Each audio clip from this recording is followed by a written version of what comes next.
Jumpa lagi teman-teman di TFH episode Nakes, episode perdana di tahun 2022. Nah, setelah hari Rabu kemarin kita sudah TFH Warrior, kini waktunya TFH Nakes. Dan sekali lagi saya mau sebelum sebelum saya ucapin selamat tahun baru, saya undang dulu Mas Tio. Halo Mas Tio. Halo, semuanya udah hadir. Ya, kayaknya ini episode perdana kita harus ucapin selamat tahun baru dulu nih Mas. Ya, Inspirasi. Siap. Monggo Mas, kita sambut siapa narasumber kita di episode kali ini. Silakan Mas. Oke, narasumber kali ini Dr. Zainal Gani. Aku manggilnya Dr. Gani. Nah, ini udah. ya siap. Halo, Dr. Gani. Jadi, beliau juga dulu pernah ngisi seminar kita waktu pertama di Malang ya. Pertama kali kita seminar di Malang, Dr. Gani juga pernah ikut ngisi. Aku lupa tahun 2017 ya. Yang pertama di Malang 2016 atau 2017 gitu. Ya. Nah, ini alhamdulillah nih Dokter Gani, kita bisa jarak jauh nih sekarang, nggak perlu kemana, kita bisa seminar lewat talk show from home untuk dapetin ceritanya. Alhamdulillah. Jadi Dokter Gani ini udah senior juga nih, udah banget ya, maksudnya udah juga lama mengenai seputar keto ini udah lama beliau, dan beliau juga udah sering seingatku dulu dia banyak dokter-dokter lain di Malang juga yang mungkin terinspirasi dengan beliau, dengan tidak makan karbo, dan juga fenomena takut lemak, yang misalnya dulu takut santan, takut apa, ini Dokter Gani juga berusaha menjelaskan fakta-fakta di lapangan ke dirinya beliau sendiri, bahwa bukan lemak yang ternyata bukan lemak yang jadi masalah, dan ternyata begitu kita tidak makan karbo, ternyata perubahannya juga banyak. Nah, sebenarnya kita mau dengar ceritanya Dokter Gani nih, pengalamannya sejak awalnya dulu. Kan Dokter Gani juga kebetulan punya sebagai founder pembuat VCO juga nih. Salah satu pembuat VCO. Dulu aku pribadi pernah main nih ke pabrik nih. Belajar lihat keliling-keliling, dan yang buat aku amazed dulu aku gini. Sampai desain cara memfiltrasi VCO-nya itu mesinnya beliau yang desain sendiri loh, kalau nggak percaya. Alhamdulillah. Aku sampai waktu ke pabriknya, Dok, dulu pernah ambil sekolah untuk engineering juga ya? Enggak, loh, kok bisa desain mesin kayak gini, bisa belajar kayak gini? Aku balik ditanya, lah kamu dulu ngambil kedokteran nggak? Enggak dong. Kok kamu bisa? Oh iya, berarti kita berdua sama-sama pada saat kita punya passion terhadap sesuatu, walaupun kita aku nggak pernah sekolah kedokteran, Dokter Gani nggak pernah sekolah engineering, ternyata passion terhadap sesuatu itu justru membuat terobosan. Nah, ini jadi kalau aku nggak sekolah kedokteran bisa seperti ini, Dokter Gani bisa menciptakan teknologi filtrasi dan sebagainya, itu juga berkat belajar mandiri, dan ternyata bisa. Nah, oke Dok, nggak usah lama-lama, kita mau dengar ceritanya dokter nih. Gimana Dok Gani, lanjut Dok. Ya, alhamdulillah kita bisa bertemu dan berteman. Ya. Bertemu dan berteman. Termasuk Pak Sidik itu beberapa kali datang ke tempat saya. Loh, iya. Jadi awalnya saya ini kan pensiun dari Dinas Kesehatan pada umur 58, itu tahun 2002. Namun waktu itu saya sudah sakit diabetes mellitus. Oh iya. Sejak umur 35. Sampai tahun 97 saya diprediksi oleh teman akrab saya, dokter juga, satu dinas, sepertinya saya ini sudah meninggal. Sudah dekat ajal saya. Dari 97 ya, prediksinya mungkin nggak bisa mengikuti tahun milenial ini. Nah, tapi saya sendiri mengakui, karena rambut ini sudah rontok, hampir gundul seperti punya Pak Tio ini. Ini dicukur tadi ini. Nah, kemudian oleh karena saya juga sebagai pengobat tradisional akupunktur ya, pengajar penguji nasional. Kemudian juga ramuan Jawa, ramuan Cina. Ini untuk mengatasi pasien-pasien itu pakai ilmu yang lain-lain itu. Tapi ilmu suwuk itu saya tidak punya ilmu suwuk. Iya. Okay. Tapi memang setelah baru-baru ini saya membaca Primbon Jawa, karena saya ini kelahiran Senen Wage. Menurut Primbon itu karakter saya adalah tunggak semi. Tunggak semi dan ilmu lampitan. Sehingga sekalipun saya dokter, saya mengerjakan mesin, membuat peralatan untuk membuat VCO itu bisa. Tapi ya dibantu dengan tukang rumahan, tukang pembuat mesin rumahan. Tapi prinsip-prinsipnya saya sampaikan. Begitu. Tunggak semi artinya sudah tua, sudah pensiun. Saya ini pensiun sudah 2 kali.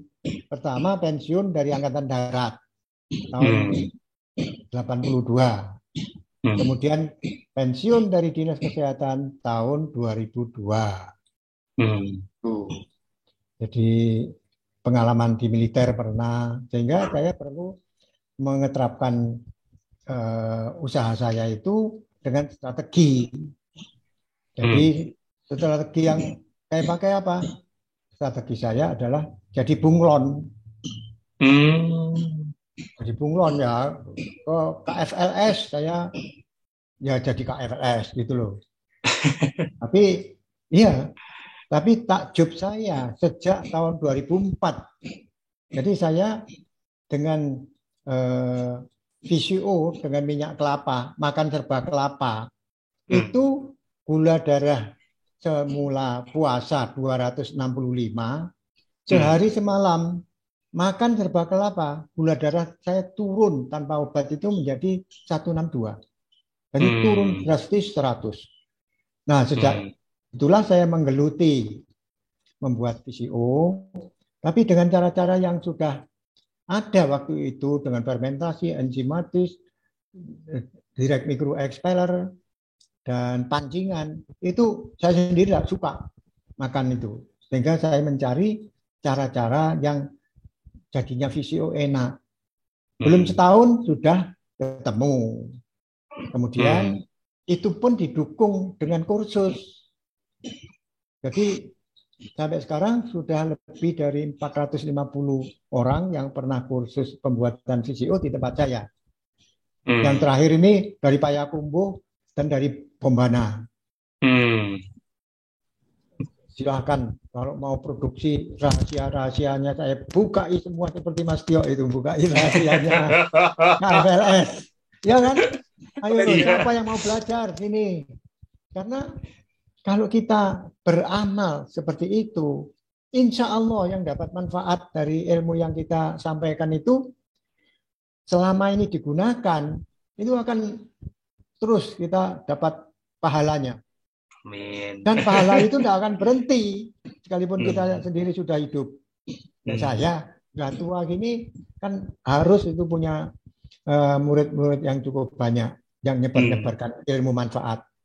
Yang sehingga saat itu saya 2004 itu mau tidak mau langsung saya sudah diet ketogenik, tapi namanya diet ketogenik kelapa. Kalau Mas Tio tempat berburunya itu kan masih ada binatang yang diburu, ya kan? Di benua kan masih ada binatang liar.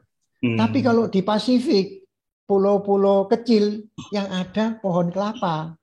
Jadi pakai VCO, tapi sama-sama lemaknya, sama-sama trigliseridnya. Begitu. Alhamdulillah sampai sekarang ya. Tapi rantai lebih pendek ya. rantai kelapa rantainya lebih pendek. Ya, Apalagi medium chain fatty acid Ya. itu mempunyai keunggulan tersendiri karena medium chain fatty acid ini bisa berfungsi sebagai antimikroba, bisa membunuh virus, bakteri, jamur, protozoa dan parasit. Ya, sebagai contoh, kalau makan kelapa diparut, malamnya akan keluar kreminya itu, oxyuris vermicularis, ya toh, itu karena kena minyak kelapa. Gitu. Jadi ya sealiran lah dengan Mas Jo. Apalagi setelah mempromosikan KFLS, saya juga sangat gembira, sangat setuju dengan cara-cara sederhana. Ini kan cara sederhana, nggak mewah-mewah, tetapi bisa menolong banyak orang.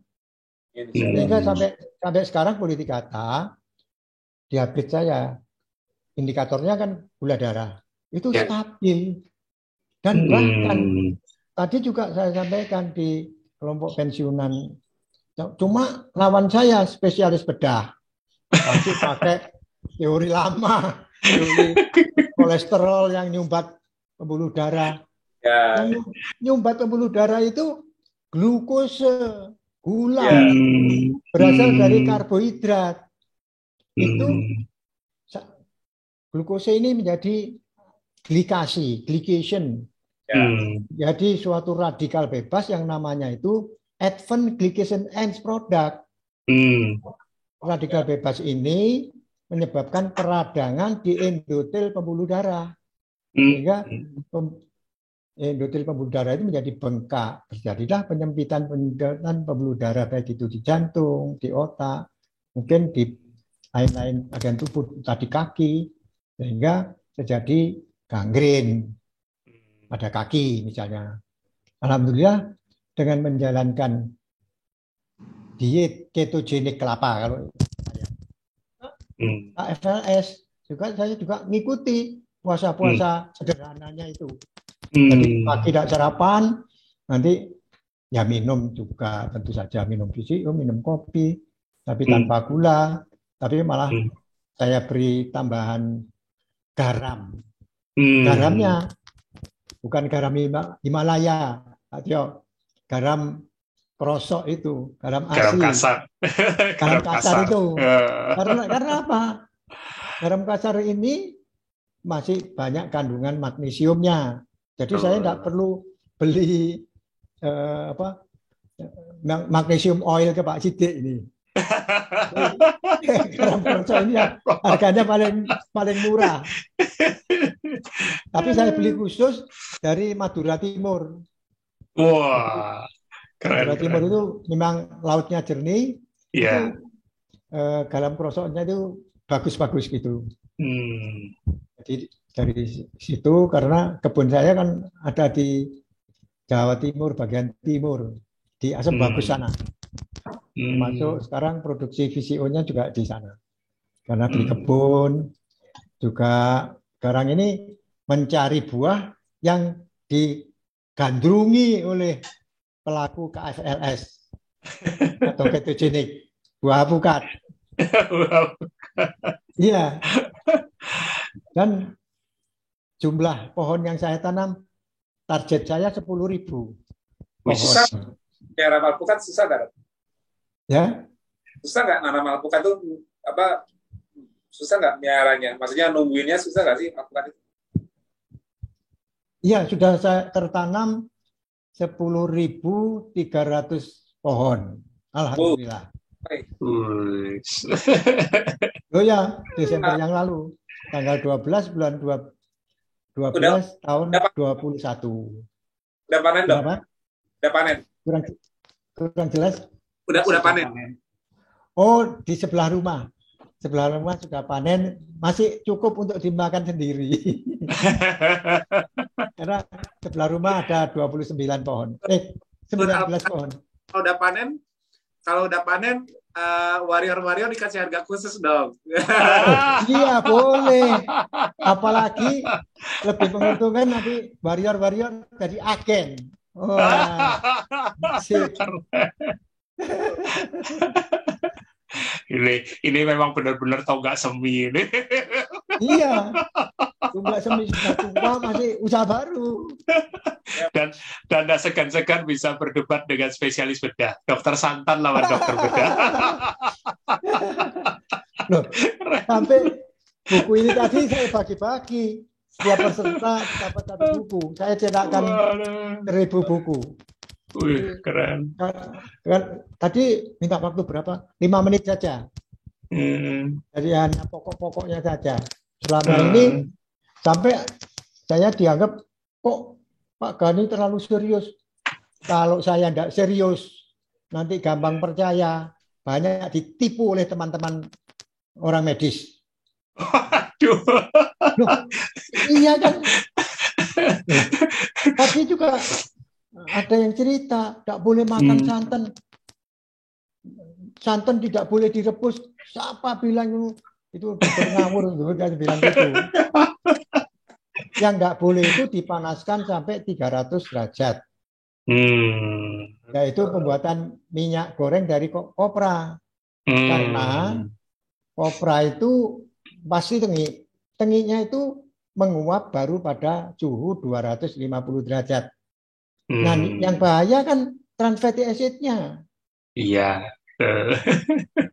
Kebanyakan kan juga nggak ngerti apa itu trans, bingung juga. Trans itu yang ikatan molekulnya saling silang menyilang sehingga tidak bisa dimetabolisme dalam tubuh kita. Akibatnya itu bersifat toksik, kan begitu. Ya makanya ini programnya Pak Tio ini luar biasa ini. Saya apresiasi, saya sangat setuju sekalipun kalau saya ketogenik kelapa. Untuk yang di kepulauan yang nggak ada hewan buruan itu.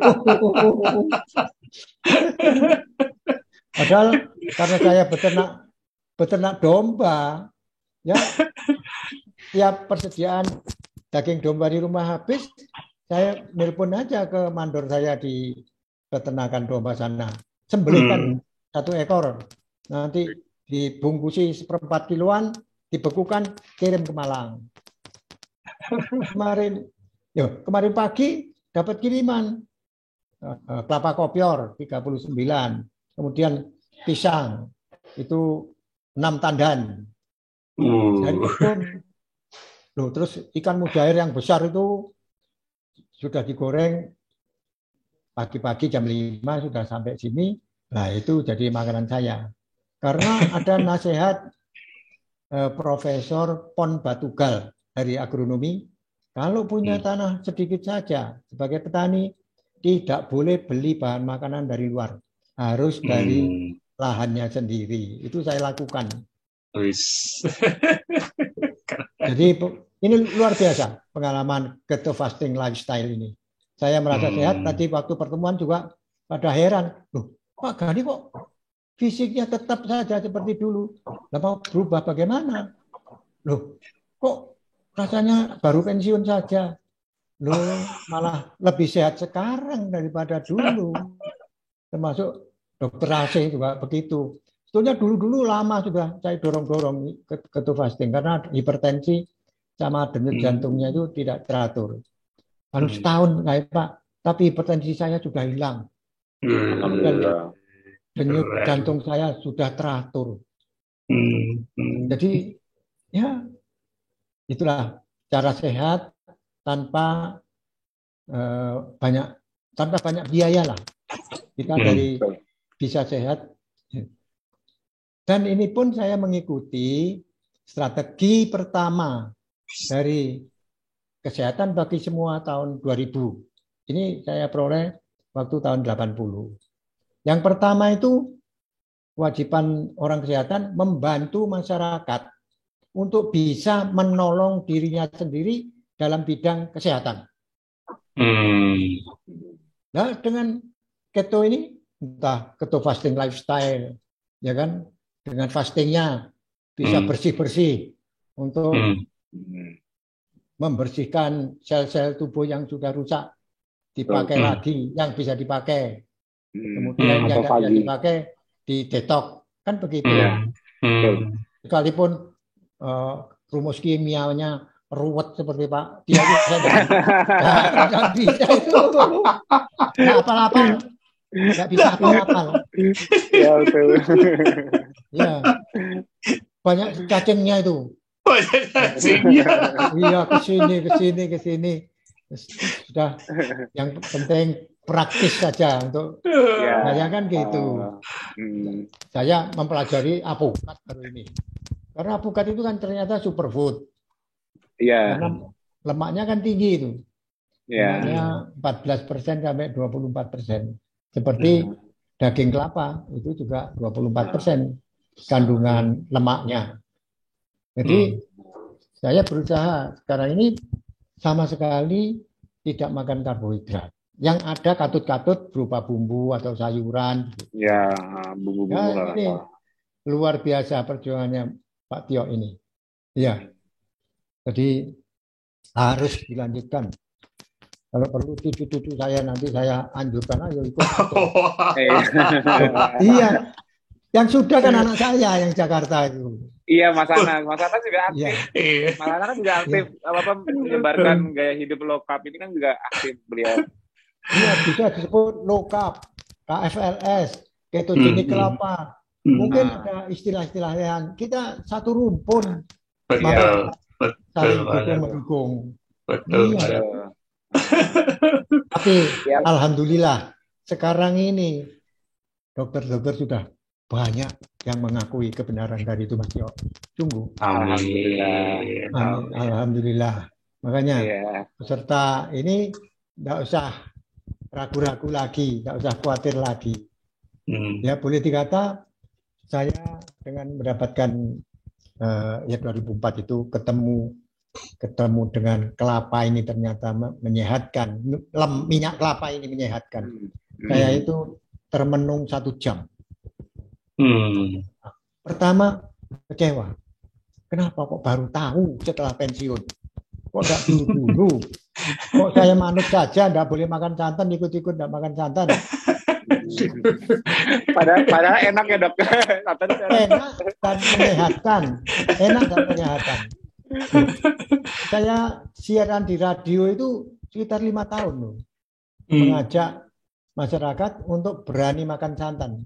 Sampai penyiarnya menjuluki saya ini Profesor Santan. Cuma istri saya juga dokter. Saya dimarahin. Apa nyebut-nyebut profesor ilegal gitu. Loh, ini main sandiwara di RRI ini, main ludrukan. Terus bagaimana? Ya sudah, dokter santan saja. Ya wis tak ubah. Terus si penyiarnya tetap ngotot, enggak, tetap profesor gitu. Sehingga ya, tapi saya sendiri nyebut sudah dokter santan tadi. Daripada nanti saya diprotes sama teman-teman yang sudah profesor gitu. Jadi luar biasa. Tidak hanya dan tidak hanya masalah kesehatan saya yang saya peroleh, dalam bidang usaha juga. Akhirnya saya ketemu dengan superfood yang lain. Superfood pertama kan kelapa, kedua kelor, daun kelor itu superfood. Saya juga nanam cukup banyak. Lalu yang ketiga apukat ini yang dicari-cari oleh founder warriornya Pak Ketua Fasting Lifestyle. Kalau Mas Tio carinya ikan dong. Kalau aku carinya ikan. Kalau di kepulauan kan mancing ikan. Oh iya, ikan juga. Saya juga pelihara ikan juga. Mujair itu, iya segini. Kemudian lele dumbo itu panjangnya kira-kira 1 meter itu. Waduh. Iya. Ada 4 kolam gitu. Jadi ya. Kayaknya kalau dijamu sama dokter Zainal Ghani kita bisa dapat tumpeng lele. Ini benar-benar pensiunan yang produktif, benar-benar mesti dicontoh emang. Ini benar-benar kayak apa, passion hidupnya jalan terus, nggak stop. Kenapa? Karena rata-rata gitu memang, kalau pensiun kita malah mager, malas gerak, malas mikir lagi, nggak berinovasi, justru malah nggak sehat. Justru yang sehat itu ialah kita masih ada fungsi, maksudnya masih sharing itu. Knowledge apa untuk bisa produktifnya berkarya. Itu ini luar biasa. Contoh buat yang lain nih, yang sudah menjelang usia pensiun harus mencontoh nih. Iya, jadi yang ke kebun saya juga sering anggota DPR, yang hampir tiap minggu itu polisi-polisi mampir ke sana. Kemudian di belakang itu ada tempat duduk, ada kolam, terus mandor saya, sudah sekarang Bapak mau makan apa? Ikan? Ini ada lele. Waduh, terlalu besar, ini enggak bisa apa, ini mujair. Silahkan. Mau minum apa? Mau minum kelapa muda? Silahkan. Kelapa kopior? Ada. Mau disembelihkan apa? Mentok, bebek? Waduh. Silahkan. Iyalah. Nah, itu domba satu disembelih. Nanti yang lain beranak lagi. Dulu saya beli 150-an ekor. Wow. Nah, kan nggak habis-habis itu. Juga sayur kelor. Dipetik satu, nanti tumbuh 7. Gitu. Malah nanamnya 2 langkah dari dapur. Mau ingin dimasakkan apa? Begitu. Dimasakkan lodeh, misalnya. Lodeh kelor mau. Belum lagi yang daun-daun lain. Saya sendiri langganan minta dibuatkan teh daun cipluan itu. Itu untuk khas Jawa Timur itu, Dok. Cipluan. Apa itu? Ya.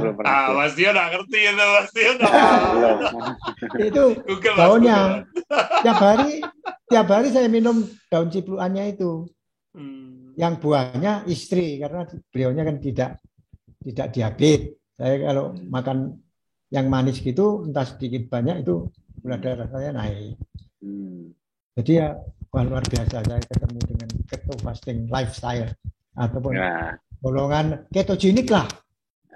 Ketogenik yang manapun ini. Jadi itu Mas Tio, wah saya salut luar biasa ini untuk ini, termasuk partnernya Pak Halim. Mas Budi. Mas Budi ini yang sangat membantu aku, Dok. Kalau nggak ada Mas Budi, kita nggak bisa Zoom apa gini-gini. Justru dengan ada Mas Budi ini, IT-nya ini kita bisa lebih luas dengan berbagai metode. Ada nanti kayak gini, Teva kita ada rekaman YouTube-nya juga. Semua file-file ngobrol kita ada file-filenya semua. Jadi bisa diakses orang untuk tonton lagi. Wah, pokoknya kita sama, saya juga punya ini, Mas Dedi sebelah saya ini yang ngatur. Asisten. Dedi ya, Mas Dedi. Ini yang aku kasih kontaknya ke Mas Budi untuk bantuin. Iya, ini berperanan besar lah dalam. IT proses. Itu penting sekarang, Dok ya. Wah, mutlak harus mengikutkan itu.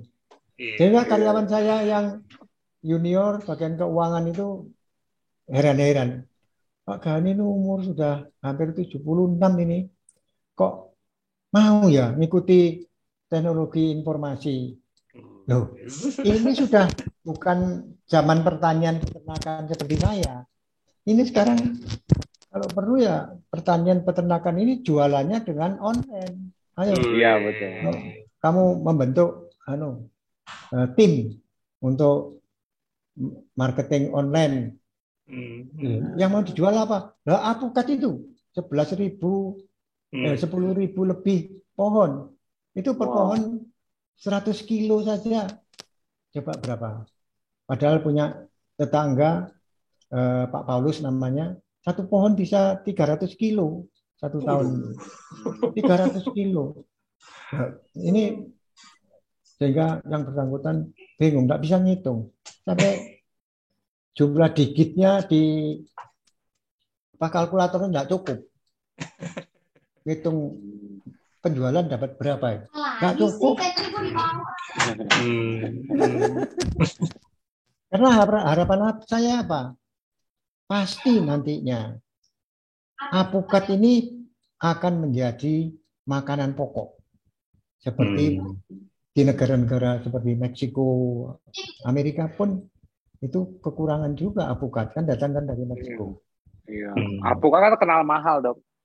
Buah termahal itu kan alpukat. Iya, sekarang ini di Kota Batu yang terkenal dulunya kota apel, itu didongkeli semua itu. Pohon apel diganti alpukat. Waduh. Nanti tinggal tunggu berapa tahun lagi menjadi Kota Batu berubah namanya jadi Kota Alpukat.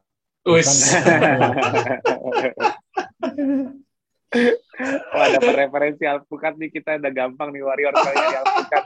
Kalau alpukat di Jakarta mahal, langsung minta kirimin daftar ya, satu truk fuso gitu. Siap. Yang penting kan ada yang nanggung ya Mas Tio ini.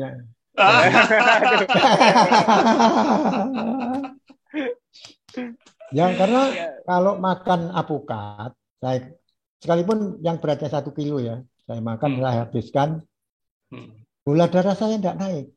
Ya pasti, betul. Buah paling teraman. Iya. Jadi coba bebas. Kalau makan mangga manis, durian, jalan. Iya. Sekarang mangga yang terkenal kan mangga Situbondo. Per kilo itu tidak sampai Rp1.000 pas musim. Waduh. Nggak sampai Rp1.000 per kilo. Padahal alpukat dari petani rata-rata 25.000 1 kilonya itu. Emang pernah ngincipin, Dok Gani? Nyicipin apa? Ya itu mangga sampai tahu udah sampai 1.000 sekilo. Iya, di kebun saya ada 3 pohon mangga yang saya biarkan saja. Untuk menyediakan kalau ada kera-kera turun dari hutan. Loh, iya. Mereka kalau musim kering panjang, itu kan sering turun ke kampung-kampung gitu. Kera, jangan. Dan pinter itu. Misalnya ketela pohon gitu. Kan sulit itu nyabutnya. Dia pergi ke kali di dekat situ, disimpan di mulutnya sini, terus ditumpahkan disemburin di tanahnya itu. Kemudian kalau nyabut itu dari tangannya ke belakang ini dua-dua. Iya. Itu caranya. Jadi mereka juga cerdas. Jangan sampai kita kalah cerdas. Iyalah cerdas sama beruk. Kerah.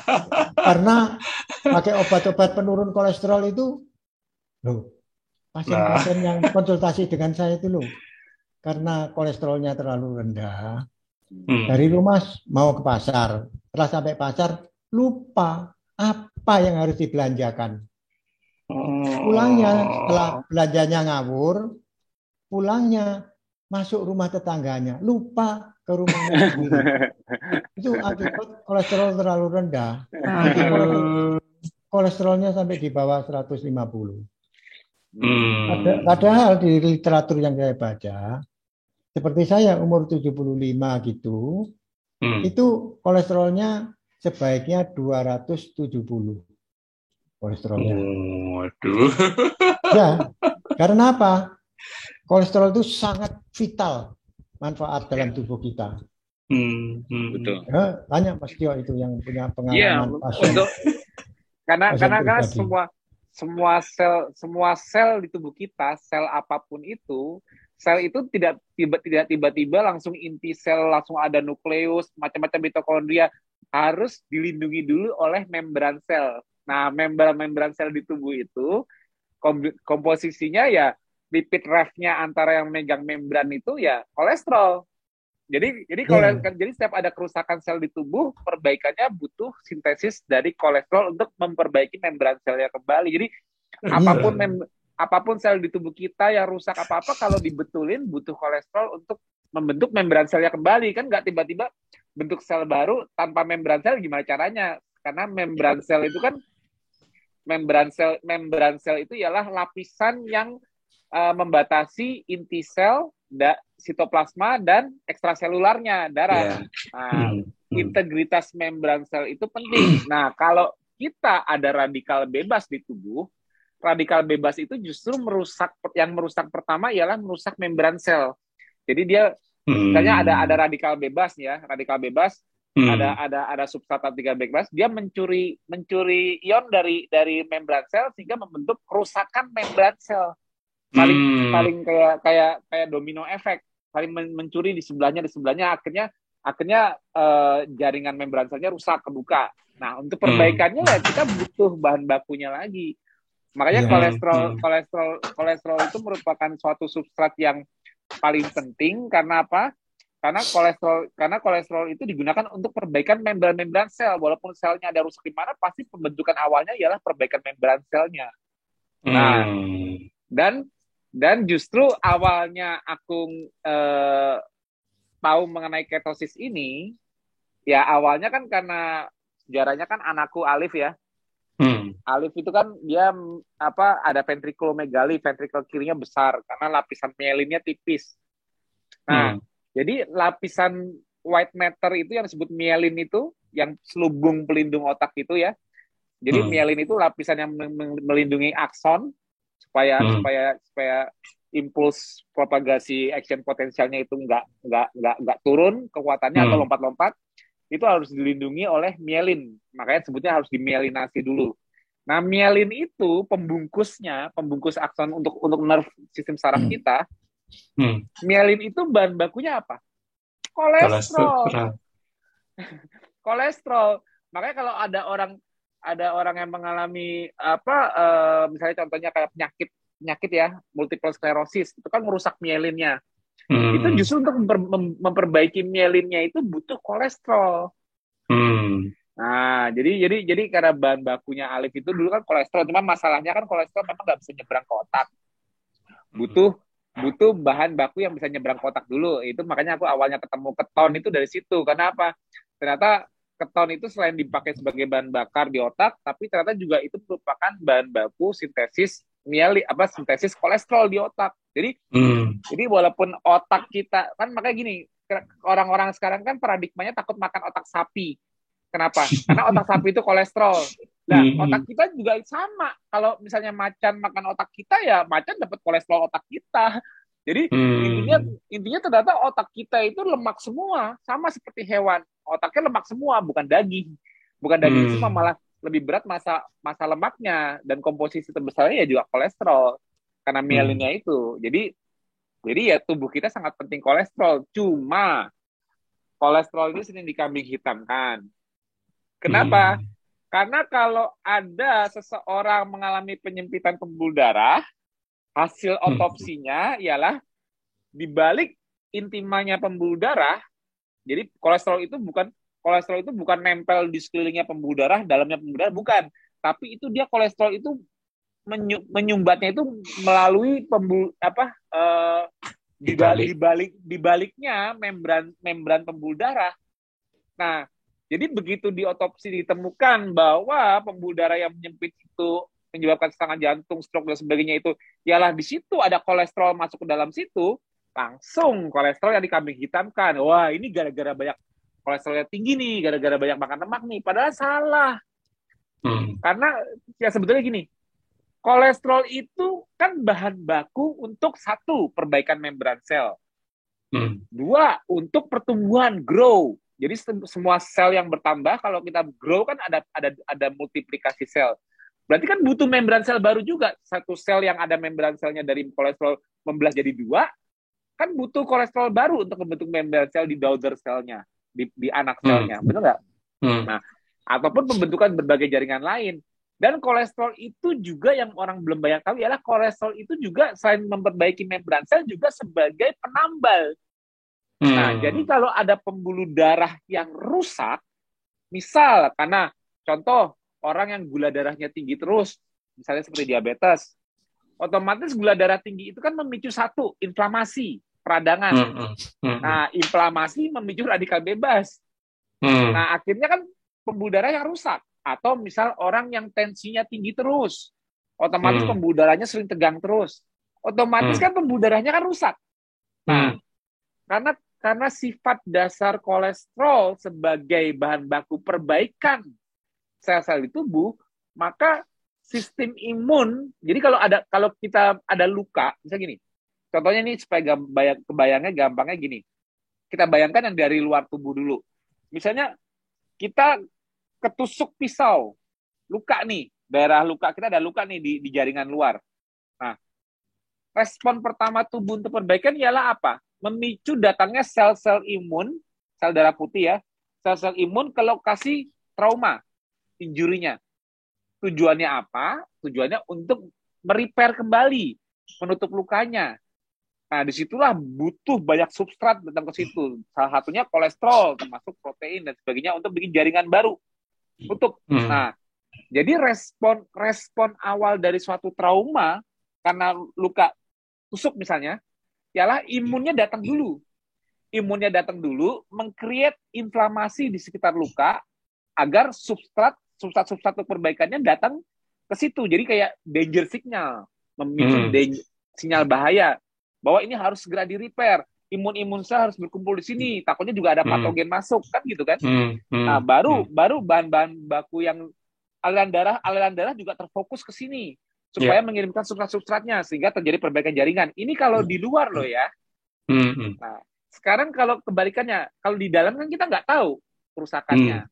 Nah, contoh pembuluh darah di jantung atau di pembuluh darah di sirkulasi yang mengalami kerusakan jaringan karena lapisan luarnya itu terkena oksidatif stres akibat gula darah tinggi atau trauma mekanikal karena tensinya sering tinggi. Nah, sama kerusakan di lokasi struktur pembuluh darah tersebut mengundang sel imun. Nah, untuk memperbaiki. Nah, sel imun yang datang itu, contohnya makrofag, dia bakal masuk ke dalam pembuluh darah yang rusak. Nah, disitulah usaha makrofag untuk menutup kerusakan, membentuk membran sel baru, menambal, ialah dia uptake kolesterol. Dia uptake kolesterol, makrofagnya berubah menjadi foam cell. Nah, foam cell ini yang membentuk plaknya itu. Tujuan awalnya benar, untuk mencegah kerusakan agar pembuluh darahnya nggak bocor. Pembuluh darahnya tetap integritasnya kembali normal. Karena kalau udah diperbaiki, ditutupi oleh foam cell-nya, kerusakannya berhenti. Tapi efek sampingnya, ukuran pembuluh darah lebih mengecil karena terbentuk kayak gundukan. Karena kan diperbaikinya kan dari dalam perbaikannya, foam cell-nya terbentuk kan di balik pembuluh darah. Tapi hasil usaha perbaikannya membentuk gundukan. Nah, gundukan itu apa sih? Kayak polisi tidur lah, gampang. Di dalam tadinya nih pembuluh darahnya itu anggap aja kayak terowongan itu jalanannya halus, tapi karena pernah ada kerusakan, contohnya karena gula darah tinggi atau tensi tinggi yang menyebabkan kerusakan dan harus menuntut perbaikan di jalanan supaya jalanannya nggak bolong. Nah, jalanan yang ditambal supaya nggak bolong ini membentuk gundukan. Nah, otomatis membentuk pengurangan ruangan untuk dilewati darah. Nah, itu yang kalau terjadi terus-menerus, akhirnya terjadi penyempitan pembuluh darah. Nah, jadi kalau kita kembali lagi, terus salah kolesterol di mana? Nggak ada. Ya, kalau mau disalahkan, seseorang yang mengalami penyempitan pembuluh darah dan di dalam, misalnya gini, kalau mau disalahkan, ini terowongan pembuluh darah kok sekarang ada penyempitan sih, kenapa? Karena tuh lihat tuh gundukannya makin meninggi, itu yang Mas Budi share. Gundukannya makin tinggi, polisi tidurnya, akhirnya darah makin menyempit. Terus mau disalahkan tambelannya. Itu tambelannya isinya kolesterol, berarti kolesterolnya nggak boleh tinggi supaya nggak banyak tambelan. Itu konyol nggak? Kalau yang disalahkan aspalnya, anggap aja kolesterol itu aspalnya yang disalahkan, yang untuk menambal jalanan yang bolong, aspal yang bolong, karena membran sel itu bahan bakunya lipid ref itu juga dari kolesterol. Untuk menambahnya kan butuh kolesterol. Tapi aspalnya, jalanan yang dengan aspal ini mau ditambal dengan aspal sehingga terbentuk polisi tidur, tapi yang disalahkan aspalnya. Jadi nggak boleh banyak-banyak bahan baku, nggak boleh banyak-banyak aspal beredar di jalanan. Tapi kalau ada kerusakan gimana dong? Kalau misalnya aspal nggak boleh beredar, kan konyol kan? Jadi kalau yang benar itu harus mulai melihat sisi engineering-nya. Untuk tidak terjadi penyumbatan pembuluh darah, jangan sampai jalanan bolong dari awalnya. Penyebab jalanan yang bolong apa? Gula darah tinggi, tensi tinggi, peradangan atau inflamasi tinggi. Itu yang diturunkan dengan gaya hidupnya. Bukan lihat kejadian kasus, langsung mengkambing hitamkan si penambalnya di balik itu. Oh, yang salah itu tuh kolesterolnya tuh yang nambel. Jadi nggak boleh makan kolesterol. Itu yang konyol nggak? Itu suatu hal yang konyol nggak? Itu. Jadi udah tahu kolesterol bahan baku berbagai hal. Ini contohnya gini nih. Kayak yang ditunjukin Mas Budi itu endothelium cell. Endothelium itu kan ada yang warna kuningnya itu. Nah, endothelium cell itu bagian terluarnya itu membran sel. Mas Budi bisa nggak nyariin gambar membran sel? Aku mau nunjukin lipid ref-nya, itu kolesterol. Oke, sebentar jadi ya. semua sel termasuk endothelial cell itu lapisan terluarnya butuh kolesterol. Karena jadi kita ini hari ini ngomong ke arah sel nih. Mudah-mudahan nggak terlalu ruwet ya. Takutnya ruwet. Tapi aku mau kasih analogi sederhana dari seorang anak teknik. Karena kita kan selalu lihat menyelesaikan kasus itu kan harus jelas. Kalau ada kasus kayak gini, anggap aja tubuh manusia itu suatu sistem biologi. Kalau ada masalah di sistem tersebut, kita kan harus bisa menganalisa dengan tepat sehingga tahu akar masalah sebenarnya di mana. Bukan ujuk-ujuk, wah ini gula darahnya tinggi, oh ini ada cancer, apa. Tapi kan kita harus tahu sejarahnya sebelum muncul cancer, sebelum muncul gula darah tinggi, sebelum muncul tensi tinggi, sebelum muncul penyumbatan darah, kita kan harus bisa mencari titik terang pemicunya apa sebenarnya.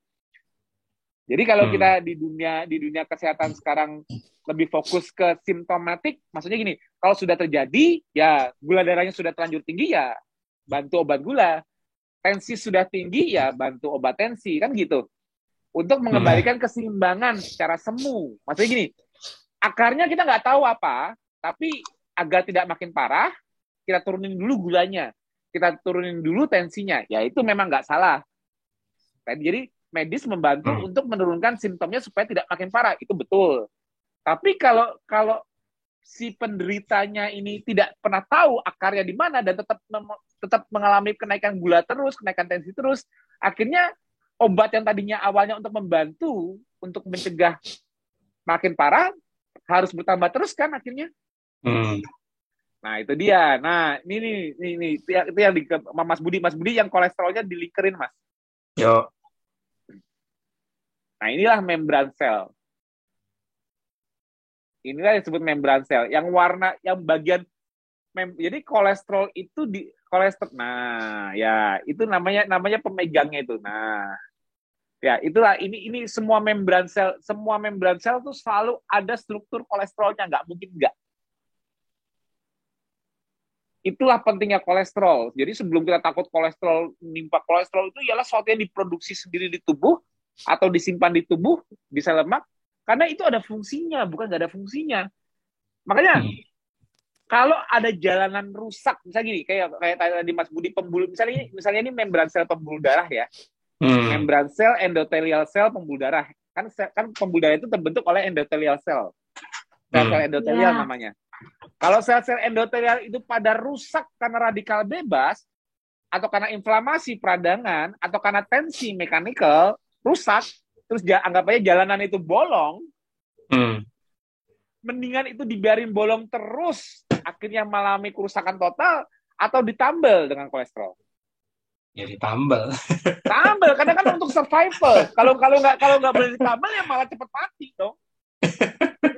Kalau ada Tambah bolong. kerusakan, nggak ada kerusakan di pembuluh darah tapi nggak bisa ditambal karena kolesterol nggak boleh ada misalnya, langsung mati. Nggak perlu nunggu pembuluh darahnya sampai menyempit dulu. Nggak, ini pembuluh darah masih lebar tapi ada jalanan bolong, mati kita. Langsung drop tensi kita, drop pembuluh darahnya bocor. Iya dong, Betul, ya kan? betul. Karena nggak boleh ada penambalan. Nah, jadi cara untuk melihat kolesterol itu jangan melihat kolesterol itu sebagai sesuatu yang berbahaya. Kenapa? Karena kolesterol itu bagaimanapun juga dibutuhkan untuk apa? Untuk menambal, membentuk sel baru, perbaikan. Sel rusak di tempat lain juga perlu perbaikan. Dan bahkan kolesterol itu juga bahan baku hormon. Bikin hormon. Gini, kalau kita pria, kita untuk supaya makin kuat, makin perkasa, ya, supaya itu kan kita butuh testosteron, bukan? Iya. Iya, Nah, pasti. testosteron itu memang nggak pakai kolesterol bikinnya. Nah, sekarang wanita butuh estrogen nggak? Butuh progesteron nggak? Butuh. Lah itu memang nggak pakai kolesterol bikinnya. Nah, jadi kolesterol itu is not that simple. Jadi kalau kita cuma melihat kolesterol cuma diangkat-angkat sebagai suatu benda yang kayaknya menakutkan dan bakal merugikan. Orang udah ketakutan, tapi kita nggak tahu fungsinya. Jadi kita ya jadi ketelan bulat-bulat. Makanya benar kata Dokter Gani tadi, mengajarkan ilmu kesehatannya jangan berhenti di medis, tapi harus sampai ke pasiennya. Pasien mengerti mengenai kesehatan. Masyarakat umum mengerti kesehatan secara general sehingga dia bisa bijak untuk menentukan gaya hidupnya yang harus dikoreksi apa. Nggak dikit-dikit cuma nonton, dok saya kalau kayak gini minta obatnya, dok saya gini minta obatnya lagi. Dia nggak ngerti kesehatan, dia cuma mengandalkan yang ngerti dokter aja. Sedangkan dokter kan nggak bisa kalau harus selalu ngobatin terus dan dia harus selalu ngajarin, kan transfer ilmu itu kan nggak mudah. Makanya benar seperti Dokter Gani tadi, ilmu itu harus dibagi, di-share. Kenapa? Pelan-pelan akhirnya setiap individu manusia bertanggung jawab sendiri oleh kesehatannya sendiri. Jadi untuk bertanggung jawab dengan kesehatan sendiri, dia harus mau cari ilmu. Kalau mau dicari, banyak orang-orang yang bisa share ilmu tanpa biaya. Contohnya Dokter Gani. Jadi nggak usah takut ilmu. Apalagi di komunitas KF, ilmu itu semua gratis asal mau belajar. Kenapa? Kenapa aku dan Mas Budi sampai rela TFH tiap minggu, sampai Mas Budi sekarang udah rajin nge-file YouTube yang kelewatan TFH bisa ngulang lagi di sana. File-filenya diakses, nggak ada yang bayar. Nah, intinya semua itu kan isinya kita berbagi ilmu secara gratis, tapi tanggung jawab untuk belajar dan mengertinya kembali ke setiap individu. Kalau individunya nggak mau belajar, maunya cuma disuapin doang. Dok, saya kayak gini, saya gulanya tinggi, obatnya mana? Kan cuman ngasih kayak jawaban singkat, tapi dia nggak tahu apa yang salah dengan gaya hidupnya. Nah, kita di Ketofastosis Lifestyle memberikan salah satu alternatif solusi dari mungkin berbagai macam jenis pola lain, tapi kita memberikan metode lain ya. Kita memberikan solusi yang bisa jadi ikhtiar untuk mengkoreksi saya salah di mana selama ini. Kok bisa saya diabetes? Kok bisa saya hipertensi? Kok saya bisa kena stroke? Kok saya bisa cancer dan sebagainya? Nah, yuk, karena kita nggak mau ngejudge masing-masing orang gaya hidupnya gimana, masalah orang masing-masing, ya intinya kita semua mengacu ke 5 pilar, kita lihat salahnya di mana. Kita lihat gaya hidupnya orang di alam liar, yang kalau dari pagi harus cari makan dulu, sehingga dia harus berpuasa secara nggak disadari, dia harus bergerak mencari makan, sehingga otomatis dia olahraga tanpa disadari. Dan pada saat di alam liar, dia nggak banyak stres, akhirnya dia bisa manajemen stres secara bagus tanpa disadari. Karena di alam liar tidak banyak karbo, akhirnya dia low carb secara alami tanpa disadari. Karena nggak ada listrik, akhirnya kalau matahari sudah terbenam, gelap, dia tidurnya nggak pernah begadang, langsung tidur cepat, setelah makan kenyang tidur cepat, bangunnya juga di pagi hari. Dengan gaya hidup di alam liar seperti itu, dipikir-pikir deh, kok saya bisa diabetes ya? Kalau orang yang secara alaminya di settingan alam liar kayak gini, mungkin kalau saya diabetes, mungkin saya dengan menunda tidak sarapan dulu, mungkin saya ada perbaikan ya. Mungkin dengan saya tidak mager lagi, saya ada perbaikan ya. Mungkin dengan saya manajemen stres, saya harus bisa manajemen semua pikiran saya nggak mau banyak stres, harus bisa relaksasi. Mungkin saya bakal dapat perbaikan ya. Mungkin dengan menghindari makan tinggi karbo lagi, dengan low carb, saya mendapatkan perbaikan. Mungkin dengan saya tepat tidur tepat waktu, nggak begadang-begadang lagi, mungkin saya dapat perbaikan. Nah, KF itu memberikan acuan yang bisa jadi bahan koreksi kalau orang bertanya, saya diabetes, saya harus gimana? Saya cancer, saya harus gimana? Saya darah tinggi, saya harus gimana? Mungkin kita nggak usah ngejudge, kita kan nggak tahu orang hidupnya dulu sampai dia ke titik itu gimana. Tapi dengan acuan ini coba deh sinkronin dengan ancestral lifestyle lagi. Settingan dasar manusia selama 24 jam. Siapa tahu gula darahnya terkontrol, dengan tidak makan karbo gula darah terkontrol, dengan relaksasi, tidur bagus, olahraga, membatasi jendela makan, akhirnya tensi juga bagus. Ya kan? Nah, siapa tahu dengan metode ancestral lifestyle ini ketemu akar masalahnya dan tidak selalu bergantung kepada penutup gejala. Misalnya saya untuk gula darah saya nggak tinggi, saya harus minum obat. Supaya tensi nggak tinggi, saya harus minum obat. Ini kan bantuan supaya nggak makin parah. Tapi setiap individu harus buru-buru menemukan dia salahnya di mana. Karena tadinya kamu nggak diabetes loh, tadinya kamu nggak hipertensi loh, tadinya kamu sehat loh. Kok kamu bisa sakit? Ini setiap individu harus berusaha mencari tahu salahnya di mana ya dari pola hidup 24 jam. Ketemu dari makanannya, ketemu dari aktivitasnya, ketemu dari pola tidurnya, ketemu dari manajemen stresnya. Oh iya, saya harus berubah kalau saya nggak mau ketergantungan obat lagi. Itu. Jadi ya prinsip kita di KF, kalau orang mau cari ilmu, kita welcome untuk ngasih. Jadi ya mungkin kita nggak bisa semua harus selalu nyuapin ya. Saya nggak mau nonton YouTube-nya, saya nggak mau belajar. Saya maunya kalau saya nanya dijawab ya. Ini boleh nggak? Makan ini boleh nggak? Oh nggak boleh ya, saya ikutin. Ini boleh nggak? Ini boleh nggak? Nggak. Nanti akhirnya ketergantungan juga loh. Saya jalanin KF ini kok banyak nggak taunya ya. Banyak nanya sini, nanya situ. Semua senior ditanyain, dia kebingungan. Padahal sebetulnya ilmunya itu Mas Budi udah di file asal rajin ada waktu nonton apa YouTube kayak TFH kita nih kan kita kan dapat ilmu nih dari pengalaman kayak pengalamannya Dokter Gani, pengalamannya nakes-nakes lain dan pengalamannya itu. Jadi ilmu ini sebetulnya ilmu yang paling bahagia itu justru pengalaman. Iya, betul, Mas. Cerita pengalaman. Karena gini, selalu ada yang baru. Kalau kita kayak di TV gini kan aku jelasin ilmu secara teknikal, ada jurnalnya. Tapi kalau ilmu kayak Dokter Gani gitu, gimana? Harus dengerin kan cerita beliau kan? Untuk pengalamannya kan? Nah itu, jadi makanya pentingnya TFA ini di filing, supaya kita lihat nih pengalaman-pengalaman para warrior-warrior, pengalaman-pengalaman para nakes-nakes, yang berani merubah gaya hidupnya dengan rendah karbohidrat, yang berani out of the box, lompat keluar dari kotak yang selama ini jadi paradigma. Misalnya contohnya takut kolesterol, takut santan. Ya kalau kita tekung gitu kan kita nggak bisa lepas. Tapi contoh, Dokter Gani berani tuh keluar dari zona nyamannya dulu, tapi malah akhirnya menemukan jawabannya. Betul nggak, Dok?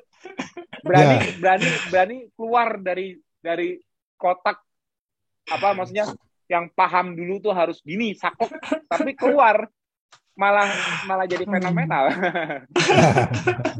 Ya kan? Sedikit ada penyesalan sih, Mas. Sedikit ada penyesalan. Tadi Dokter Gani juga bilang, kalau bisa tahu lebih awal, lebih Oh iya, karena masih dalam kotak. Masih dalam kotak. Iya. Tapi nggak nyesel kan keluar dari kotak, Dok?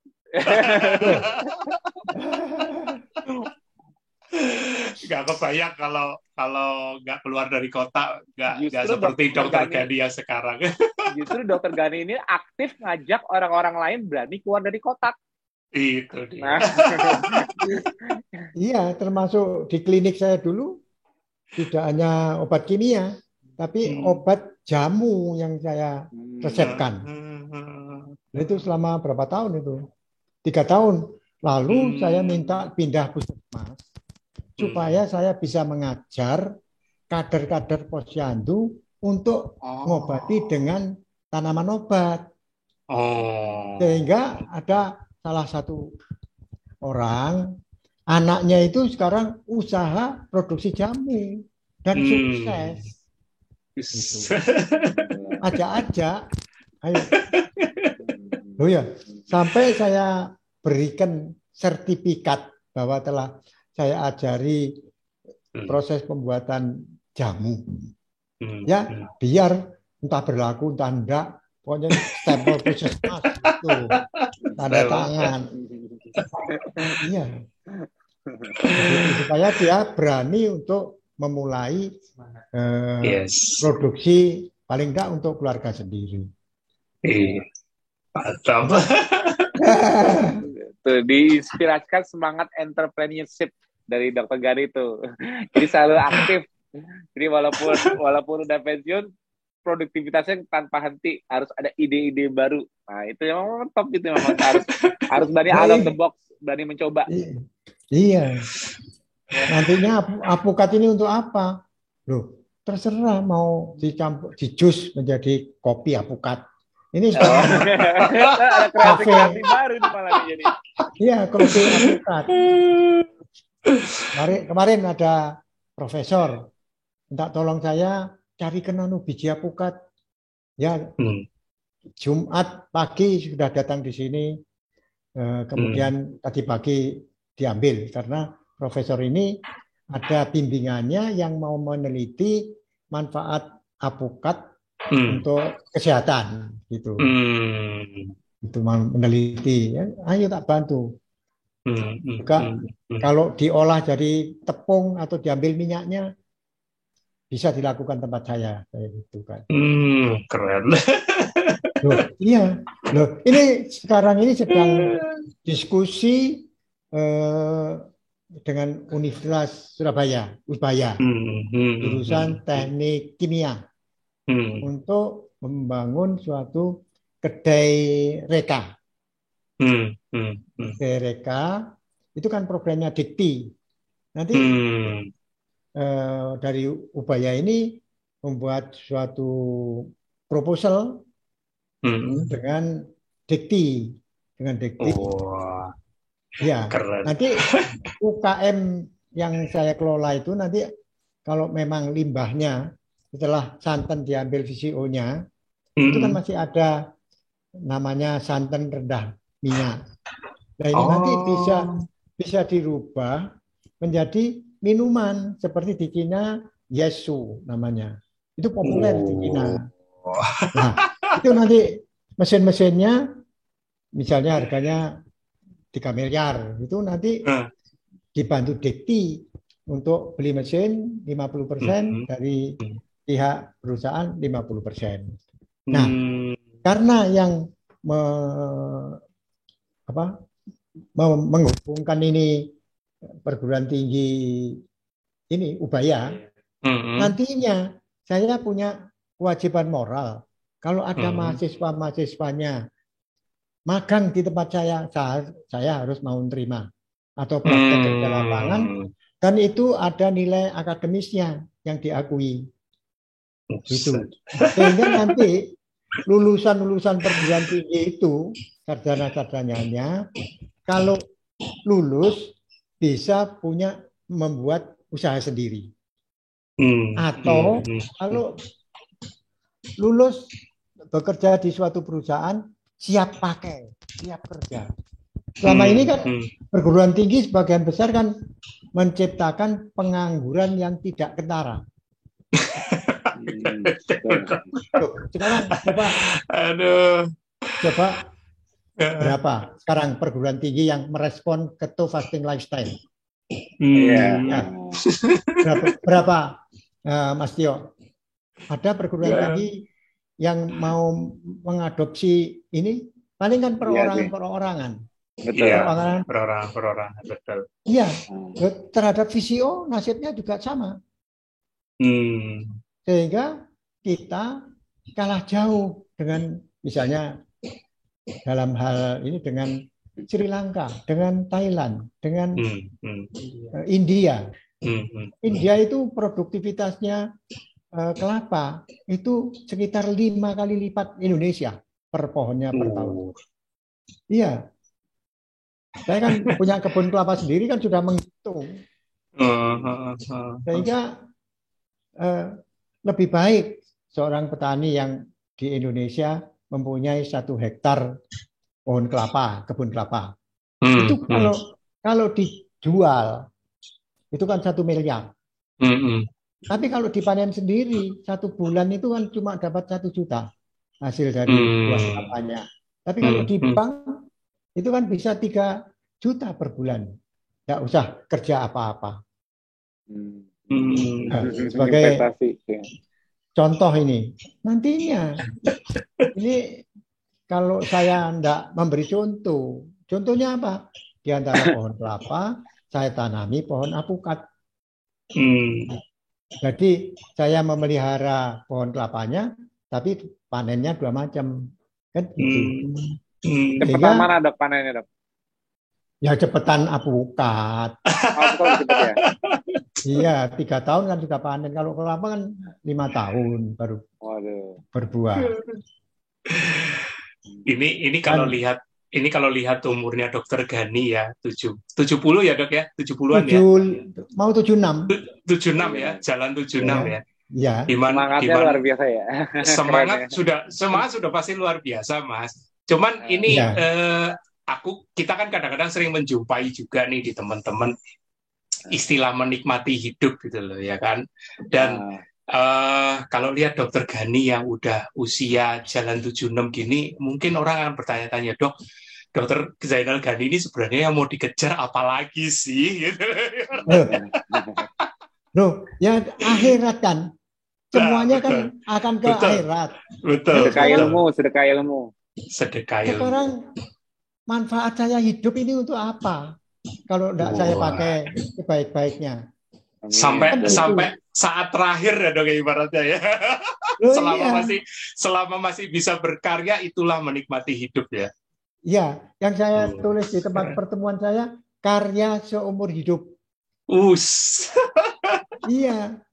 Pokoknya misalnya saya cuma bisa gerakkan jari saya. Ya, itu digerakkan untuk produktif bagaimana? Kan begitu. Waduh. Ini sudah lebih dari sekedar menikmati makanan. Ini udah jauh. Loh, coba baca ya, ada buku judulnya Unlimited Power. Yang menulis Anthony Robbins. Coba, mungkin belum pernah. Padahal ikut seminarnya di Australia gitu, kita habisnya uang bisa 200 juta itu. Tapi kalau kita mau baca bukunya, ya memang bukunya tebal. Tapi dari yang tebal ini kan mesti ada yang nyantol. Sama kayak Dokter Gani belajar dari Mas Tio, walaupun cacing-cacing udah biarin aja, ada yang nyantol. Iya. Jadi garis-garisnya ini ke sini, ini ke sini. Aduh.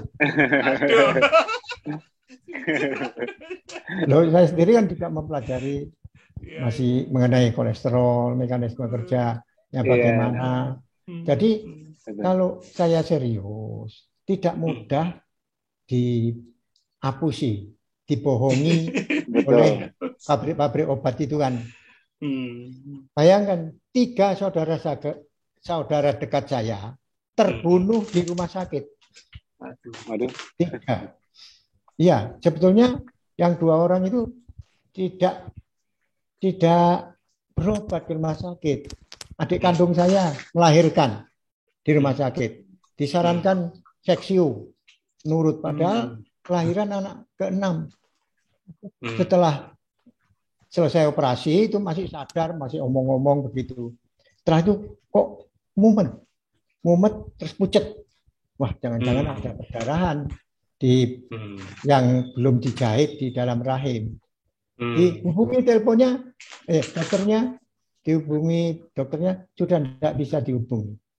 Meninggal. Coba siapa yang tidak perasaan ini teriris-iris, ya kan? Kedua, adik ipar. Bukan untuk berobat, untuk general check up di rumah sakit. Ternyata pagi itu gula darahnya diketahui awal 200 kadar gula darahnya. Disarankan opname untuk regulasi gula darah. Ternyata makanannya serba kentang.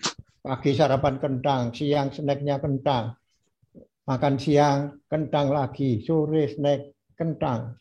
Makan malamnya kentang. Dapat 4 hari gula darahnya naik jadi 500. Aduh, tinggi banget. Makan kentang terus. Iya. Terus kolesterolnya juga naik. Naik, pasti. Terus saya lihat glikemik indeksnya kentang berapa? 98. Kalau nasi cuma 83. Bahkan glukose itu loh sekitar 50. Gula pasir itu. Cuma itu glikemik indeksnya.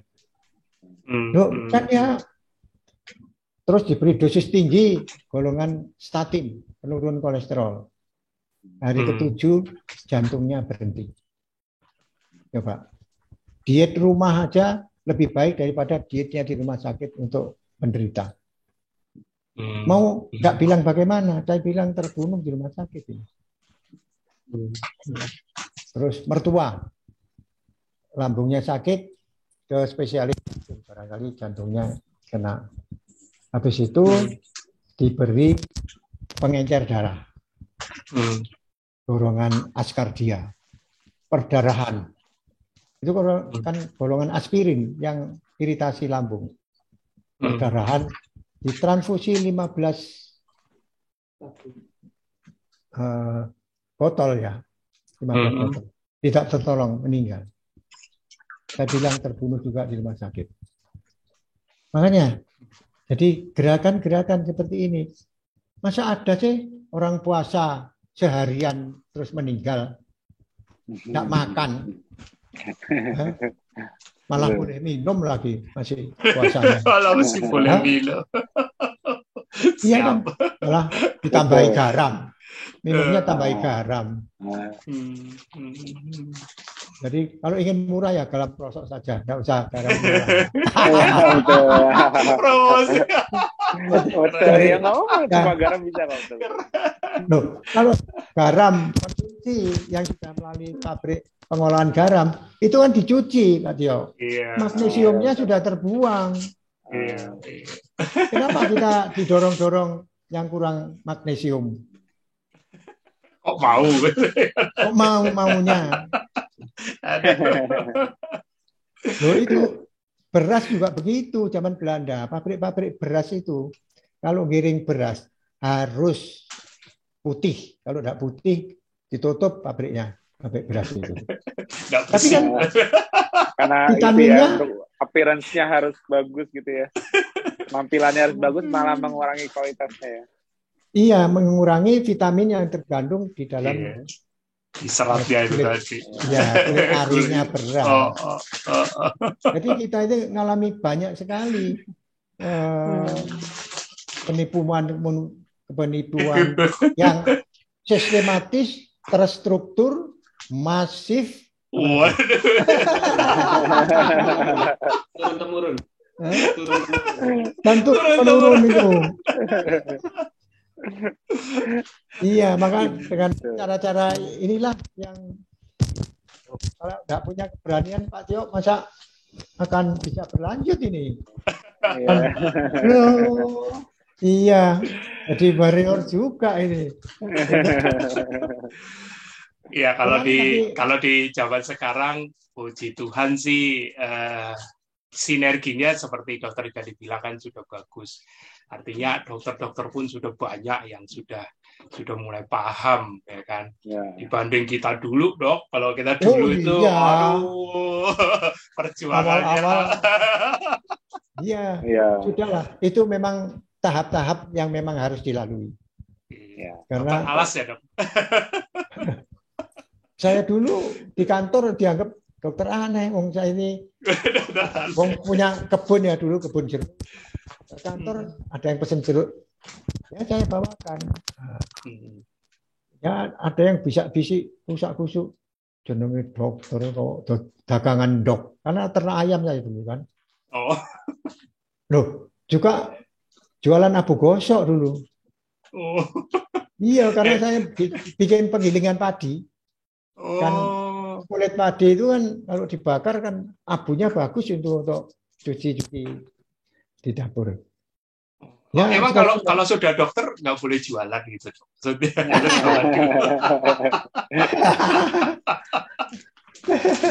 Boleh. Pokoknya ya bisnis bagus, praktek dokter bagus, tapi tidak boleh membisniskan kesehatannya. Wah, ini keren. Ya. Tidak boleh membisniskan kesehatan. Iya, misalnya saya dulu waktu di rumah sakit bersalin itu mesti saya ajak bidan saya, ayo tolong sendiri, tidak usah konsultasi objinnya, karena mesti nyenggol-nyenggol saya, seksi saja kan gitu, kan gampang cari alasan, tapi ngomong gitu loh, sampai saya lihat garis tangannya, Pak, garis tangan Anda ini nggak usah neko-neko, sudah pasti akan bisa jadi orang kaya. Sampai saya, loh, iya, ini memang spesial garis tangannya itu, wah, dan nggak ke sini, tapi sampai tengah-tengah sini loh. Nah, ini pasti orangnya hemat dan rezekinya pasti mengalir deras. Masih nggak pernah saya masih disuruh-suruh gitu, sehingga siang hari setelah beliaunya pulang, kok ada letak lintang. Saya dilapori sebagai kepala rumah bersalin. Ada letak lintang bayinya. Sudah berapa bulan? Oh sudah dekat-dekat infartu. Sudah tak akupunktur saja. Akupunktur tusuk jarum di jari kakinya. 1 jarum. Terus ibunya cerita, pada malam itu berubah sendiri katanya. Posisi melintang, berubah sendiri, pagi-pagi lahir normal biasa. Wis, keren. Nah, kalau seksio berapa? Kalau seksio waktu itu mungkin 5 juta. Ini pengalaman luar biasa. Termasuk saya membuat jamu untuk amandel. Saya beri nama lawan amandel. Itu kalau operasi 3 juta loh. Wah, dan aku telat ketemu Pak Dokter Gadi. Saya bilang itu ya. Loh, namanya punya Pemda ya. Rumah sakitnya kan kalangan menengah ke bawah yang berobat ke situ. Kalau ini dioperasi, komplikasinya pada orang tuanya ini. Loh, terus jadi apa? Orangnya tuanya jadi sakit kanker. Kering. Iya. Jadi sudah pakai jamu ini saja. Sampai ribuan loh yang saya coba pakai ini di klinis. Jadi pura-puranya studi klinis. Gitu. Pura-puranya studi klinis. Tapi memberikan keyakinan kuat ke saya bahwa jamu ini sangat bermanfaat. Sampai sekarang itu memberikan keuntungan. Ya, tapi jualnya juga tidak mahal. Iya. 1 botol gitu 30.000 ya. 30.000. Pak botol 200 gram itu cuma 30.000. Gitu. Iya kalau Pak Tio bisa jual mahal. Kalau saya tidak bisa.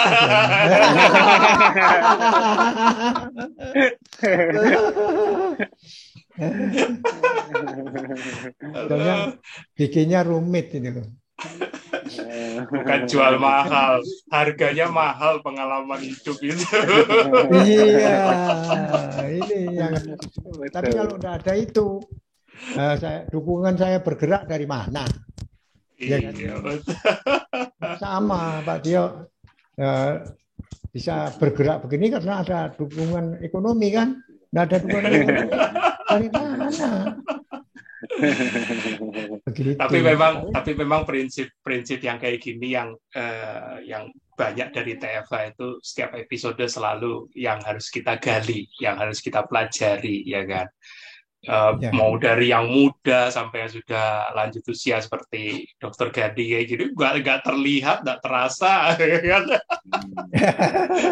Apalagi slogannya keren, karya seumur hidup. Aduh, itu iya. Ya, itu kalau banyak. Kalau bisa mau meninggal, gali lubang dulu.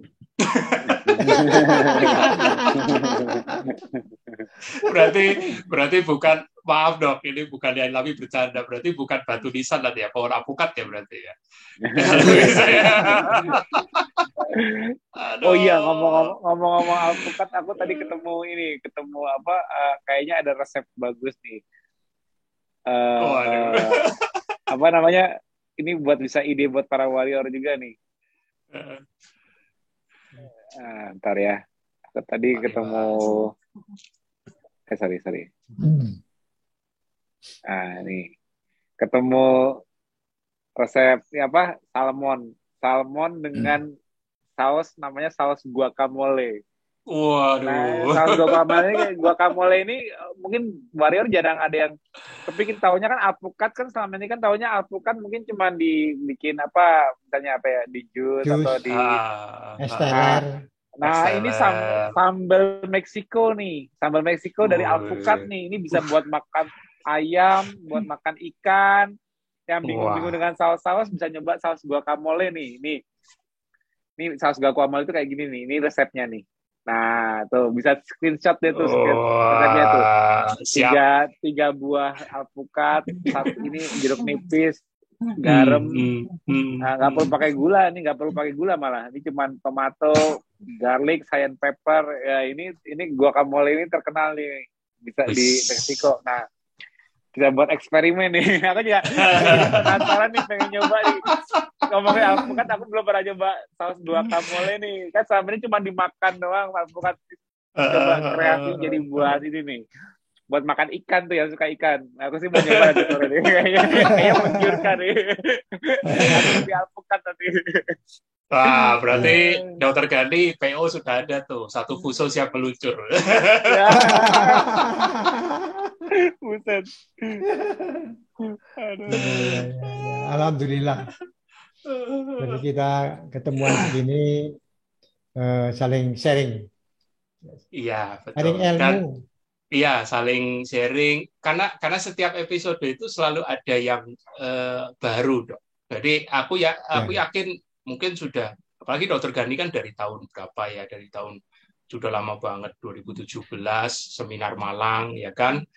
Dan mungkin sudah banyak juga yang mendengarkan ceritanya sepak terjangnya Dokter Zainal Gandhi di Coconut, ya kan, di Santen, PCO. Tapi setiap cerita itu ada aja yang baru yang selalu bisa wah ini kayak hari ini karya seumur hidup, ya kan. Itu sangat terngiang banget. Betul. Karena masih banyak orang-orang yang ya aku udah bilang yang masih muda ya, tapi yang sudah banyak yang orang depresi, yang sudah anxiety, yang khawatir dengan kehidupannya. Moga-moga bisa melihat episode ini dan bisa melihat betapa Dokter Zainal Gandhi yang udah umur 76 tahun aja masih rasanya kekurangan waktu untuk bisa masih memberikan karya, ya kan. Terlepas dari visionya sudah seberapa masif, ya kan. Kemudian sekarang sudah di alpukat, belum kelor, belum lagi jamu yang sebelum-sebelumnya, ya kan. Tapi kalau ini bisa didengerin, disimak dan direnungkan gitu, sebenarnya ini tergantung niatan kita sih, fokus kita mau kemana, ibaratnya gitu. Betul. Kalau kita memang mau fokus besar ya jadilah besar. Tapi kalau mau tanpa sadar kan kita suka mengecilkan diri. Tapi Dengan, tapi nggak bisa sampai ukuran nano. oh nggak bisa. Yang bisa VCO. Yang bisa VCO VCO. itu ya ukurannya sudah nano, nggak perlu dinanokan lagi. Keren. Aduh, ini kalau ini rasanya bakal diterusin dengan kopi darat ke belajar lagi. Tapi Dokter Gani tadi sudah nawarin loh teman-teman yang berniat ya kan. Ya. Kebetulan Dokter Gani juga sama prinsipnya kayak Mas Tio ya kan. Yang mau menimba ilmu ya jangan sungkan datang ya kan. Nah itu ini di TV sekarang Warrior Malang kayaknya banyak nih. Banyak yang nonton. Dan tidak cuma penggemarnya banyak di Malang. Tidak cuma di Malang, Mas. Dari Sulsel, dari NTT, dari Kalimantan Tengah juga ada, dari Banda Aceh juga menyimak. Ya, alhamdulillah. Pelan-pelan tapi jalan terus gitu. Jalan terus. Satu langkah terus jalan. Pasti akan ya sampai suatu ketika. Asal kita sendiri tidak jemu-jemunya untuk mengingatkan. Artinya semangat di dalam diri kita ini harus kita pelihara. Kita tingkatkan terus. Tapi Dok, satu pertanyaan terakhir nih. Terakhir. Pernah nggak sih Dokter Zainal Gani itu merasa apa sih? Kayak tadi kan sempat bilang jangan menyerah, jangan pernah bosen ya kan. Tapi pernah nggak sih merasa jemu? Mungkin karena progresnya itu kok setapak demi setapaknya kok kecil banget gitu. Nah itu kalau memang pernah ngalamin, gimana tipsnya dari Dokter Zainal Gani bisa masih semangat sampai sekarang? Ya itu sholat untuk latihannya. Usahakan tiap sholat itu tepat waktu. Nah, itu. Iya, itu untuk memelihara. Oh, jam 2 pagi, tak tidur sebentar lagi, setengah jam lagi. Pasang alarm. Jam 3 bangun, terus mandi. Mandi misalnya sholat tahajud dulu, kemudian sudah qomat, sholat sunnah qobliyah, nunggu sampai qomat, sholat subuh berjamaah sama istri itu. Kalau istri alasan ya, digugah. Iyalah bagaimana? Saya kan pemimpin rumah tangga, gitu. Punya tanggung jawab saya. Nanti ditanya malaikat gimana saya jawab bagaimana. Jadi resepnya itu ya dok ya, yang membuat tidak gampang menyerah itu ya. Ingat lagi. Iya. Kita dengan mandi kan jadi seger itu pagi-pagi. Tidurnya bagus dok. Maksudnya dok ini kalau tidur bagus, enak. Oh iya, karena gini kan malam tuh istri senengannya kan lihat Ikatan Cinta. Kalau putri untuk pangeran tuh sudah bosen itu, sudah enggak lucu ceritanya. Saya bisa meninggalkan. Ikatan Cinta, waduh, ada pertimbangan gini. Lebih baik tidur atau lihat. Buat apa sih saya ikut mikirkan cerita yang dikarang oleh orang. Nanti mau saya enak. Iya, enakan tidur dan bikin mimpi sendiri. Iya betul. Bikin mimpi sendiri saja sudah. Saya usahakan jam 9 sudah tidur. Kalau cerita itu terpotong di tengah enggak apa-apa. Toh besok ya gitu lagi. Iya, memang itu. Jangan jangan niat baik kita sendiri ini di setting oleh pihak lain. Iya. Apalagi dalam banget. Coba dari lembaga permainan uang itu ya, Best Profit Futures itu ya. Itu selalu datang sini begini-begini, saya tidak minat kayak gitu. Tidak minat itu. Orangnya kan ngotot terus. Ya biar sudah itu saya pokoknya tidak percaya ke cara-cara bisnis seperti itu. Sekarang kan makin banyak itu penipuan-penipuan. Dia ngatur, nanti uangnya itu yang pegang berapa, tapi yang ngatur kita. Nah, belum tentu bisa ngatur uangnya dia sendiri kok ngatur uangnya orang lain.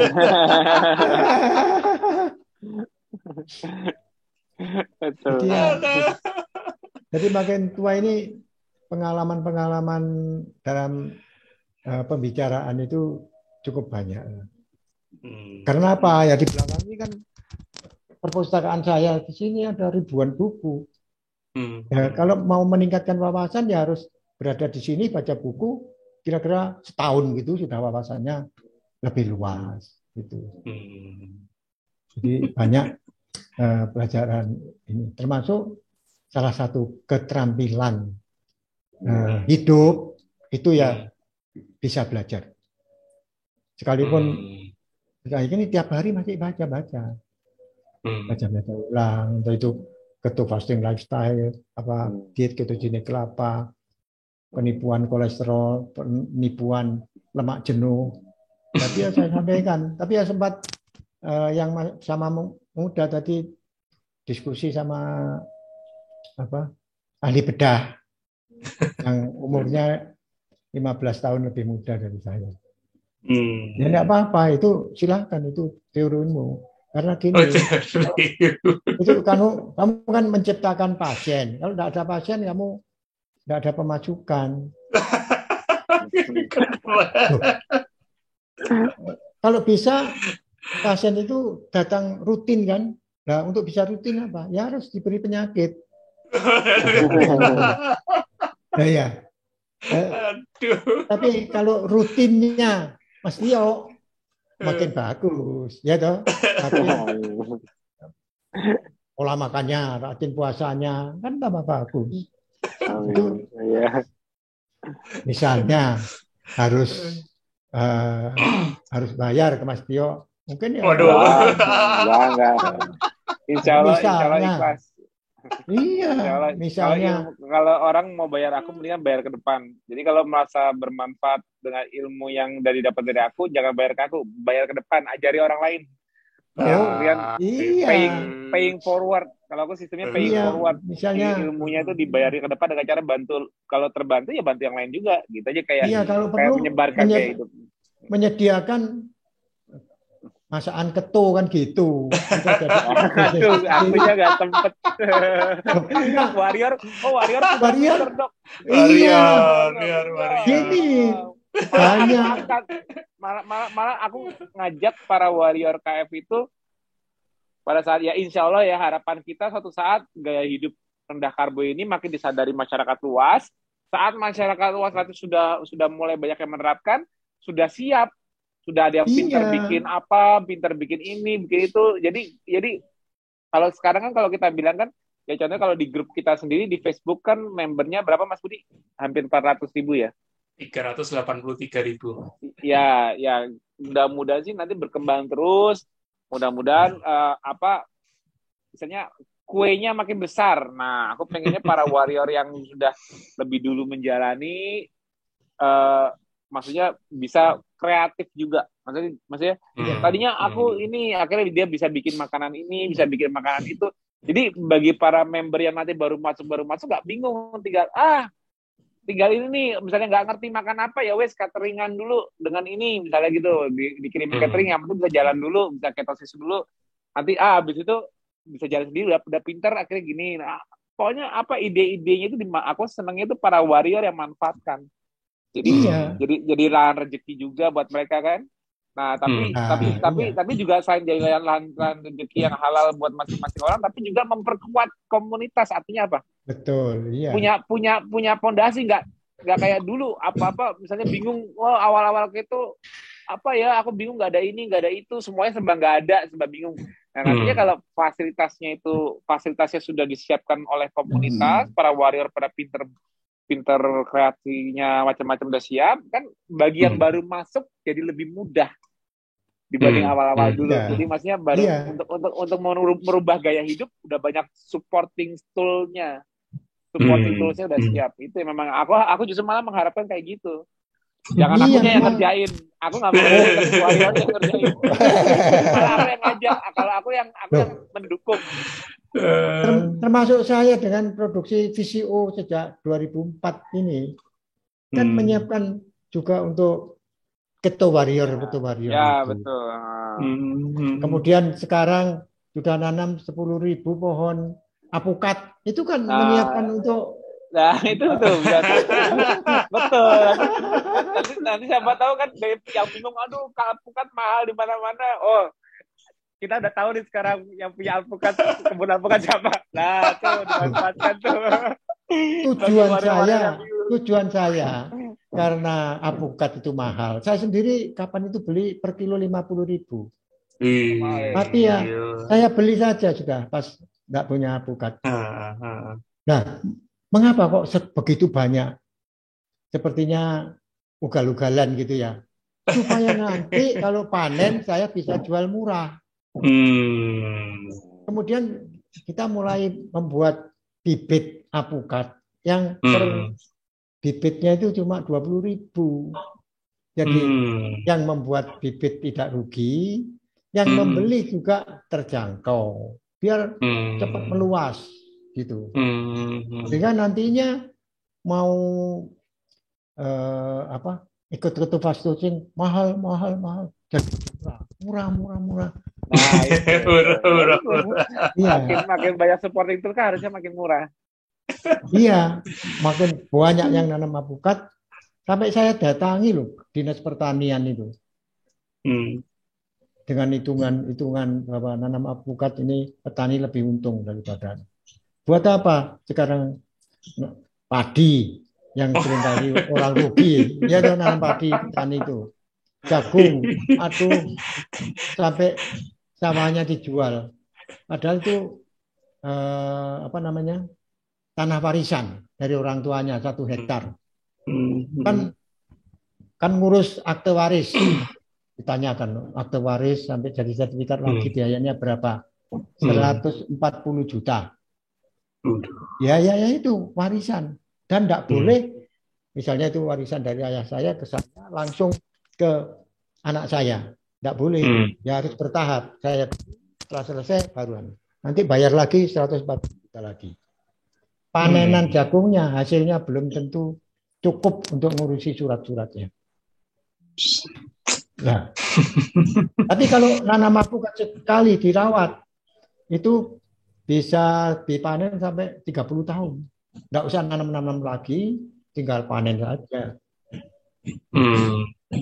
Nah, ini pola ini kan sudah harus ada perubahan ke arah perbaikan bidang pertanian. Jadi ada match-nya antara keto fasting ini, keto fasting lifestyle sama pertanian, peternakan, dan kehidupan ekonomi yang terkait. Jadi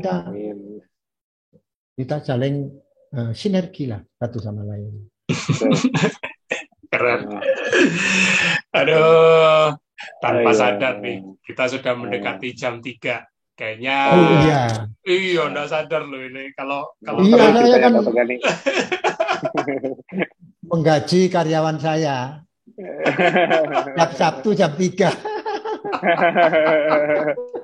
Berarti sudah dikodein ya dok ya. Oke, Dr. Zainal Ghani boleh kasih closing statement, bisa berupa pesan atau kata-kata motivasi untuk teman-teman yang nanti menyimak video ini. Monggo, silakan. Ya, jadi dalam hal ini kata-kata yang paling baik ya, karya seumur hidup itu. Belajar juga dari ayunan sampai liang lahat. Belajar juga begitu. Makanya saya sendiri, sekalipun sudah pensiun lama, 20 tahun pensiun, itu tetap belajar. Dan ada juga yang kata-kata yang baik dari Profesor Fabian Dairit, peneliti kelapa dari Filipina. Sekarang memang kelapa ini suatu hal yang paradok, ya, artinya berlawanan dengan pendapat umum yang memang diskenario oleh pihak tertentu, nantinya pasti akan menjadi paradigma. Demikian juga keto fasting ini, mungkin sekarang banyak yang ngeri sebagainya, tapi nanti akan betul-betul menjadi suatu paradigma. Sepertinya melawan arus atau di luar mainstream, apa di luar mainstream, tapi nantinya akan menjadi paradigma, akan menjadi pola hidup ataupun yang disebut lifestyle itu. Amin. Amin. Thank you. Terima kasih banyak. Pengalaman berharga Dr. Gani ini. Semoga bermanfaat untuk kita semua. Insya Allah sangat bermanfaat. Termasuk yang mengikuti acara ini. Ya. Pasti.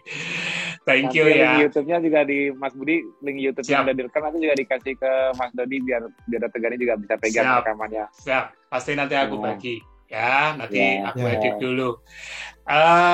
Thank you untuk Dr. Zainal Ghani dan juga Mas Tio yang nggak pernah bosen-bosennya untuk selalu ya kita sama-sama mengedukasi ya Mas ya. Jadi saluran untuk memberikan pencerahan, memberikan insight ya kan.